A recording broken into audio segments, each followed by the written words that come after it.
Okay, something that I wanted to comment on, but because I weren't doing no recordings until this week, I wasn't able to comment on. But BET and Glorilla and winning the Gospel Awards, Kirk Franklin's performance, DJ Adams' response, and some others' response. So I thought it was actually good that I didn't have a response straight away, because it was good listening to other people's responses, and it makes me I feel vindicated, but kind of thinking, oh yeah, oh no, yeah, no. But in general, there's been a massive kickback when it comes to the what's happened with Glorilla winning a gospel music award. Now, I remember, I believe I was his last year. I saw it come on my Tidal playlist feed. I was like, Glorilla, who the heck's Glorilla? She looks kind of a bit bashy. Listening to the track, and I thought, what the heck? And Kirk's on it? That was my response. Like, wait, what's the play on this? Why? Yeah, but anyway, that was my thoughts. So that's last time I saw it. I didn't really play it. I think I played it. I didn't play it. I think I played it to myself. I ain't playing this. Bear in mind, I do play artists which I have played in the past. Artists who are not in the Christian gospel world anyway. But I left the other one now.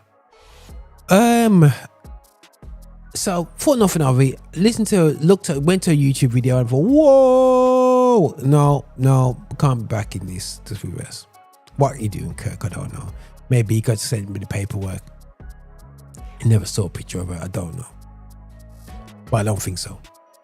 And so I was like, what the heck? So I'm minding my own business, and the BET thing started flooding through last week. YouTube videos, because I'm not gonna watch it. I'm not staying up for watching BET Awards. No interest for me there.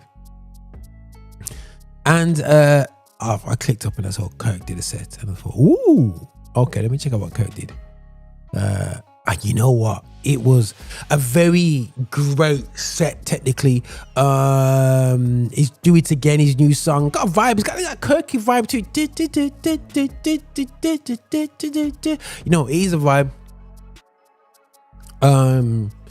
But Kirk was there. I was thinking, still with his chest out, you know what I'm saying, and tight suit on anyway. So you know it goes.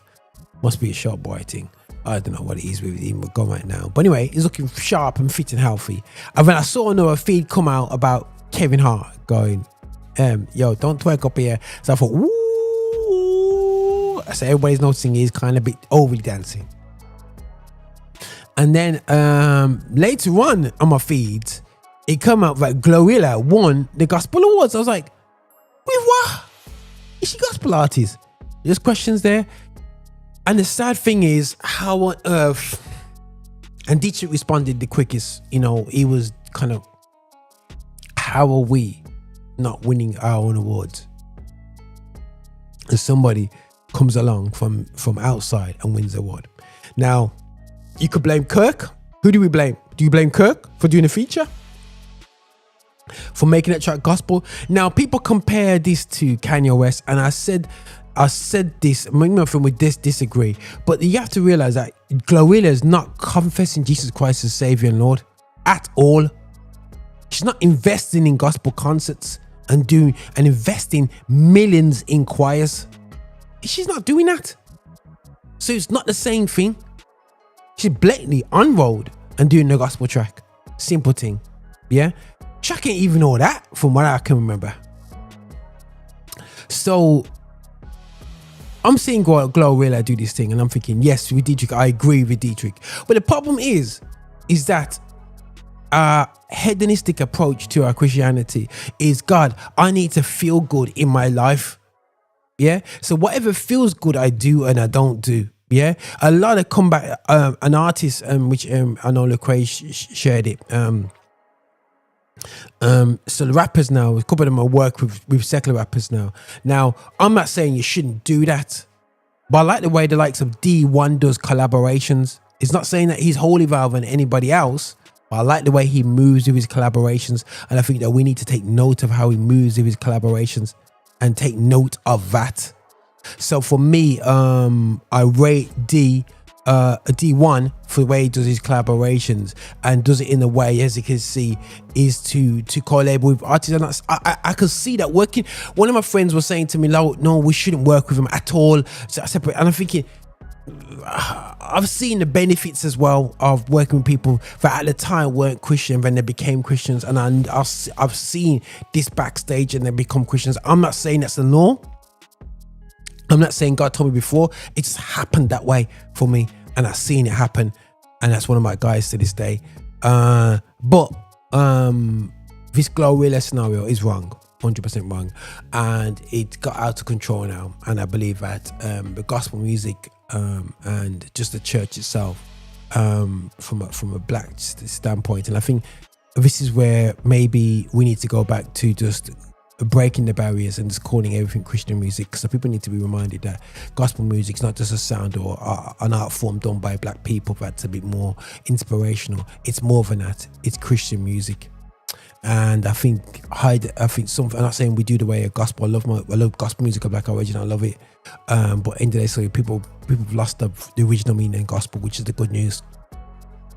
And it seems like what's been polluted is just the culture, the ratchet culture that's flooded into our community. We've been infested, not only through our music, but through music. We've been infested through music, you can say social media, but I say creativity in our community, and negativity. And people just abusing now gospel in a way where they're winning awards in our faces. And we have to look at ourselves. And pastors in this country, leaders in this country, leaders of our spaces, you got to ask yourself, what have I invested in creativity over the past decades? Nothing. Anything outside of your worship team? Nothing. Very few ministers can come on my feed and say that you've church invested in such and such.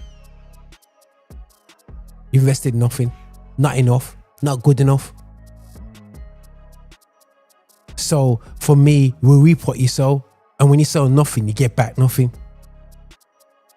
And when the world sows into their things, they're getting back everything there, and their message is stronger than our message. Crime is stronger than our message. Taking the mick with young ladies and young men these days is a bigger message. So again, everyone wants to point fingers, but also media platforms.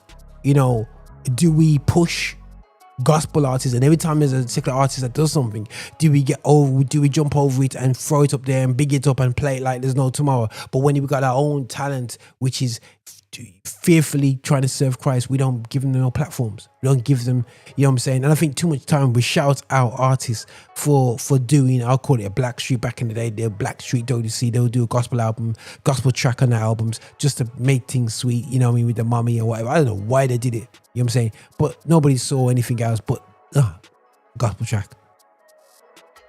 But nowadays it seems like, they're a Christian, God is working on them. Blood.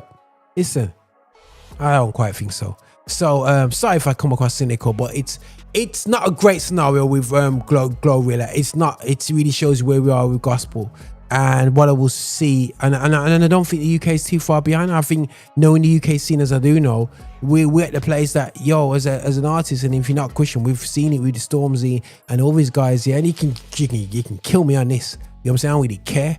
You know what I'm saying? But the music pieces that he did straight after at the time, he represented something different. So for me, guys, we need to check ourselves. I'm not saying Stormzy won't come to Christ. I'm not saying Stormzy's the bad guy. He's just doing what he's doing. You know what I'm saying? Does the gospel did one track and that's it. But I wasn't saying to my sons to go and buy the album. Far from it. I want us to be able to buy albums. I want us to buy into character. And on top of that, our artists that are up there, can we buy into their character as well? And that's why, I don't know where Dietrich is right now, but you gotta say, Dietrich, really? Like, can I buy into your character? For a while, I haven't been able to. Prove me wrong, I don't know. And this is what I'm saying to you, it's tough being a Christian gospel artist. Very tough. Because you gotta be up there, moralistically wise. So I think that's why people just be lazy and just do their own thing. And they say, I'm gonna do what I feel. So that's how I feel about things. Is it a thumbs up for Kirk set? Yeah, it's great. but I still think he's a bit wild on the stage. But I think it's amazing musical piece, creative piece, absolutely amazing creative piece. Him getting laughed at by Kevin Hart, I thought that was giggles. And also when Glorilla getting an award, he's up there, so he's backing it, he's supporting it, he's co-signing it. So that's what Kirk has done. He's co-signed this. He should have stayed in the audience and lamb, and he said, I'm not even going to talk to BT if she wins this award. But no, he was there. So he co-signed it, he signed it off, it's on him. This is where I'm at, guys. This is Roger the Fit, exercise the better gospel music black coverage, and this is how we do it. Nothing but love. This is, yeah, man, we're just trying that thing still anyway. So yeah, here.